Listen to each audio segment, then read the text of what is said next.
Xoş gördük əziz dinləyicilər. Deməli biz hər gün, hər dəfə İran və Amerika İsrail müharibəsini şərh etdikcə bilirsiniz İranın trol şəbəkəsi demişəm çox kifayət qədərdilər və bu trol şəbəkələri filankəs adları ilə bilirsiniz özlərinə məxsus 313 nə bilim Əhl-i Beyt və s. bu formatda İranın o şəbəkəsi başlayır işə düşməyə ki, sənin xəbərin varmı Amerikada filan şey vuruldu, sənin xəbərin varmı İsraildə filan şey vuruldu, təyyarə vuruldu və s. Baxın əziz dostlar, gəlin bir məsələyə biz izah gətirək ki, bu günləri Amerikada istəyir Amerika Vaşinqton vurulsun, istəyir Amerikaya məxsus olan təyyarələr vurulsun, bunun Azərbaycana heç bir istisi soyuğu yoxdur. Bilirsiniz ki, Amerikada çox güclü tufanlar olur və hər dəfə hər hansı bir qasırğa ilə Amerika harasa dağılır.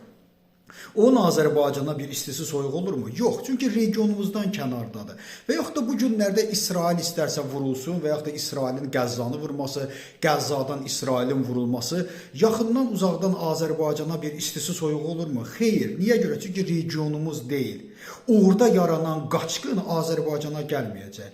Amerikada yaranan qaçqın Azərbaycana gəlməyəcək. Amerikanın vurulması, İsrailin vurulması bu və ya digər şəkildə Azərbaycana əlaqədar etmir. Azərbaycanı əlaqədar edən İrandır. Ona görə biz İrandan danışırıq. Bizim heç umurumuzda deyil ki, siz hansı şəhərləri İsraildə vurursunuz və yaxud da bizim umurumuzda deyil ki, Amerikanın neçə əskəri öldü və yaxud da neçə təyyarəsini vurdunuz.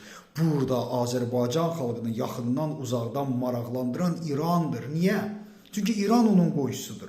Əgər sabah İranda hər hansı bir faciə olduqda, bir qaçqın axını olduqda İrandan bizə qaçqın axını gəlmə ehtimalı var. Və yaxud da ki, İndiyənə qədər tarix boyu Azərbaycanı təhdid edən, Azərbaycana həmişə generallarının hürdüyü ölkə Amerika deyil ki, İrandır. Ona görə də bu günləri İranda rejimin dəyişməsi Azərbaycana təsir edir. Rejimin dəyişməməsi yenə Azərbaycana təsir edir. İranın çökməsi, tamamilə vətəndaş müharibəsinə getməsi yenə də Azərbaycana təsir edir. Əgər bu saydıqlarım məsələlər Amerikada və yaxud da İsraildə olarsa, biz buna yaxından uzaqdan heç bir təsir almayacaq. Ona görə də bizim üçün önəmli olan İranın sistemidir, İran molla sistemidir ki, o molla sistemin axırı necə olacaq? Bizim üçün budur maraqlı olan. Əlbəttə, onlar hakimiyyətdə qalsalar da, onlar hakimiyyətdə qalmasalar da, burada Amerikanın, İsrailin məsələsi itirdiyi və yaxud da itirmədiyi bir şey yoxdur. Yenə deyirəm, əsasən bizim üçün və Azərbaycan xalqı üçün önəmli olan İrandır. İran bizim qonşumuzdur. İranda sistemin dəyişməsi İrana tamamilə ayrı bir ab-hava gətirəcək. Sistemin dəyişməməsi, amma çöktürülmüş bugünkü İranın zəifləməsi yenə də Azərbaycana tamamilə başqa bir ab-hava gətirəcək. Yəni bu mənada əziz trollar, əziz Xamneyi də vəfat elədi, Xamneyidən əl çəkə bilməyən insanlar,